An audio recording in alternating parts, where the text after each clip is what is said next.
विश्व भर के साथ साथ डिब्रूगढ़ में भी मनाया गया 12वां अंतर्राष्ट्रीय योग दिवस। विश्व भर में 21 जून को अंतर्राष्ट्रीय योग दिवस मनाया जाता है। इसी कड़ी में आज डिब्रूगढ़ में भी 12वां अंतर्राष्ट्रीय योग दिवस बड़े उत्साह और गरिमापूर्ण माहौल में मनाया गया। डिब्रूगढ़ के मल्टीपर्पज इंडोर स्पोर्ट्स हॉल में आयोजित इस कार्यक्रम में सैकड़ों लोगों ने हिस्सा लिया और सामूहिक योगाभ्यास कर स्वस्थ जीवन का संदेश दिया। कार्यक्रम में विभिन्न आयु वर्ग के लोगों ने योगासन और प्राणायाम कर योग के प्रति अपनी प्रतिबद्धता दिखाई। योग दिवस के अवसर पर मंत्री बिमल बोरा और मंत्री प्रशांत फुकन भी योग करते हुए नजर आए। उनके साथ भारतीय जनता पार्टी के कई वरिष्ठ नेता, कार्यकर्ता, प्रशासनिक अधिकारी और गणमान्य नागरिक भी कार्यक्रम में शामिल हुए।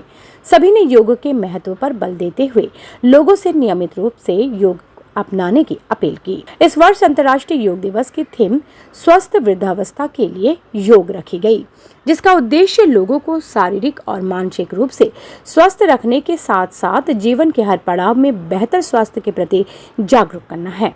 कार्यक्रम के दौरान वक्ताओं ने कहा कि योग भारत की प्राचीन धरोहर है, जिसे आज पूरी दुनिया अपना रही है। योग न केवल शरीर को स्वस्थ रखता है, बल्कि मानसिक शांति और सकारात्मक ऊर्जा भी प्रदान करता है। डिब्रूगढ़ में आयोजित यह योग दिवस कार्यक्रम जन भागीदारी, स्वास्थ्य जागरूकता और फिट इंडिया के संदेश को आगे बढ़ाने का एक सफल प्रयास साबित हुआ है। इंटरनेशनल डे ऑफ योगा अंतरराष्ट्रीय भावे এই কাৰ্যসূচী সমগ্ৰ বিশ্বত পালন কৰা হৈছে। ভাৰতীয় পৰম্পৰাৰ এক অন্যতম গুৰুত্বপূৰ্ণ সমল হৈছে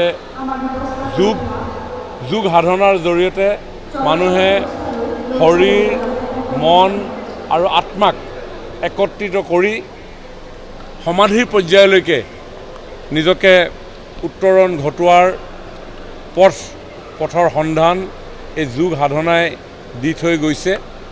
ভাৰতীয় সভ্যতা সংস্কৃতিৰে পৰিপূৰ্ণ এই যোগ সাধনা প্ৰায় 5000 বছৰীয়া পুৰণি এক অভ্যাস।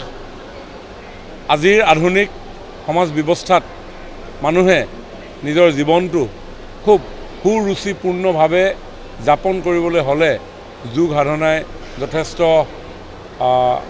সহায় কৰে আৰু সেইকাৰণে সমগ্ৰ বিশ্বত শান্তি প্ৰতিষ্ঠাৰ উদ্দেশ্যে মাননীয় প্ৰধানমন্ত্ৰী নৰেন্দ্ৰ মোদী ডাঙৰীয়াই 2014 চনত ৰাষ্ট্ৰসংঘৰ মজিয়াত আন্তৰ্জাতিকভাৱে এই যোগ ডে উদযাপন কৰিবলৈ আহ্বান জনোৱাৰ পৰিপ্ৰেক্ষিতত ৰাষ্ট্ৰসংঘই সিদ্ধান্ত গ্ৰহণ কৰিছিল যে 21 জুন তাৰিখটো সমগ্ৰ বিশ্বই ইণ্টাৰনেশ্যনেল যোগ ডে হিচাপে পালন কৰিব।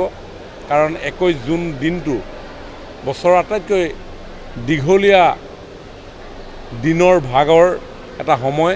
গতিকে এই দিনটোতে মানুহৰ শৰীৰ, মন, আত্মা একত্ৰিত কৰি যাতে আমি জীৱনটো সুন্দৰভাৱে যাপন কৰিব পাৰোঁ, তেনে চিন্তাৰ আধাৰতে এই যোগ দিৱসৰ প্ৰচলন হৈছে।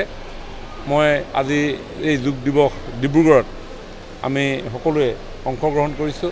মাননীয় মুখ্যমন্ত্ৰী হিমন্ত বিশ্ব শৰ্মা ডাঙৰীয়াৰ নেতৃত্বত সমগ্ৰ ৰাজ্যতে চৰকাৰীভাৱে যোগ দিৱস পালন কৰা হৈছে। প্ৰত্যেক জিলা সদৰলৈ একোজনকৈ মন্ত্ৰীসভাৰ সদস্যক প্ৰেৰণ কৰিছে। ৰাইজৰ লগত এই যোগ অভ্যাস কৰি এটা যোগৰ পৰিৱেশ যাতে নিৰ্মাণ হয়, তাৰ এটা বাতাবৰণ নিৰ্মাণ কৰাৰ উদ্দেশ্যে আজি আমি স্বাস্থ্য বিভাগৰ তৰফৰ পৰা আয়োজন কৰা এই যোগ দিৱসত আমাৰ ডিব্ৰুগড়ৰ বিধায়ক মাননীয় প্ৰশান্ত ফুকন ডাঙৰীয়া সহিতে আমাৰ বিষয়া, কৰ্মচাৰী, স্থানীয় ৰাইজ, কণ ছাত্ৰ ছাত্ৰী সকলোৰে উপস্থিতি আমি এই যোগ অভ্যাস কৰোঁ। News desk report, Dibrugarh fast.